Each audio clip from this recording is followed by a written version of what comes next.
il y a urgence. Il y a urgence. La plateforme TEFA, dont j'ai l'honneur de diriger, TEFA, c'est tous frères et associés, lance un appel urgent à tous les Ivoiriens. Lance un appel urgent à tous les habitants de la Côte d'Ivoire. L'heure est grave. De 6 contaminés, nous sommes à 245 contaminés aujourd'hui. Et nous avons tous suivi le message du directeur général de la santé en Côte d'Ivoire qui nous dit de ne point sortir sans cache-nez, de ne point sortir sans masque de protection. Alors, je demande aux Ivoiriens de confectionner par tout moyen des cache-nez. Vous pouvez utiliser la stratégie du TEFA pour la confection des cache-nez moins chers. Je demande également au gouvernement de mettre à la disposition de tous les Ivoiriens des cache-nez afin qu'ils puissent se protéger, protéger leur famille et protéger leur entourage. L'heure est grave. L'heure est grave. Quand nous n'avons pas de remède ou nous n'avons pas suffisamment de remède pour tous, le mieux c'est de se protéger.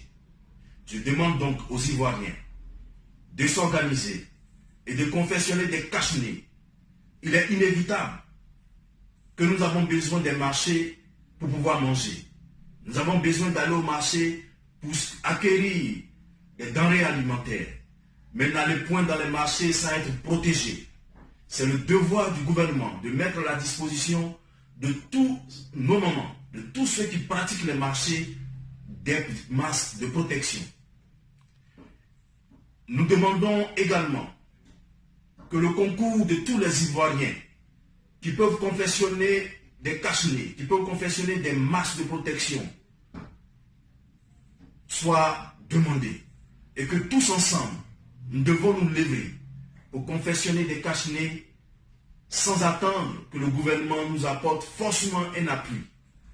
Cela y va pour la protection de nos vies. Je demande également au gouvernement qui a fait des annonces que nous avons appréciées, portant sur le soutien du secteur privé, que dès cette semaine, le début de cette semaine, la semaine du 6 avril, que tous les opérateurs économiques privés qui ont des factures en souffrance dans les mairies, au niveau du trésor, partout dans toutes les régies financières, soient réglés conformément à la promesse qui nous a été faite de la mise à disposition de 100 milliards pour pouvoir régler les factures de 0 à 100 millions. Que cela soit effectif pour permettre aux uns aux autres de donner ce qu'il faut à leurs travailleurs, à leurs employés pour se prémunir, pour se protéger contre cette maladie. Voilà. Nous demandons également que le gouvernement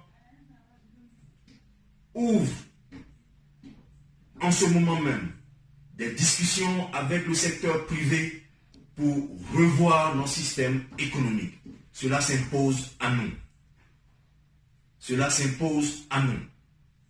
Que tous ceux qui font la transformation, la production de produits sur place ici, ceux qui font la production de riz, de tomates et de toute autre denrée alimentaire, redoublent d'efforts. Redoublent d'efforts. Et nous demandons à l'État de les soutenir. L'heure est grave.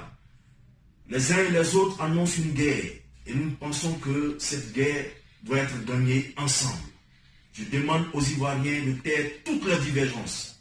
C'est nous, au niveau du TEFA, qui avions lancé l'opération Pro-Côte d'Ivoire. C'est le lieu de prouver que chacun de nous, nous sommes des pro-Côte d'Ivoire. Alors, chers Ivoiriens, ne dormez plus, ne dormons plus. Travaillons pour barrer la route à cet ennemi invisible qu'est le Covid-19. Que Dieu nous bénisse, que Dieu prenne en soin notre nation de Côte d'Ivoire, que Dieu se souvienne de la prière et des sacrifices de ceux qui nous ont dévancés. Je vous remercie.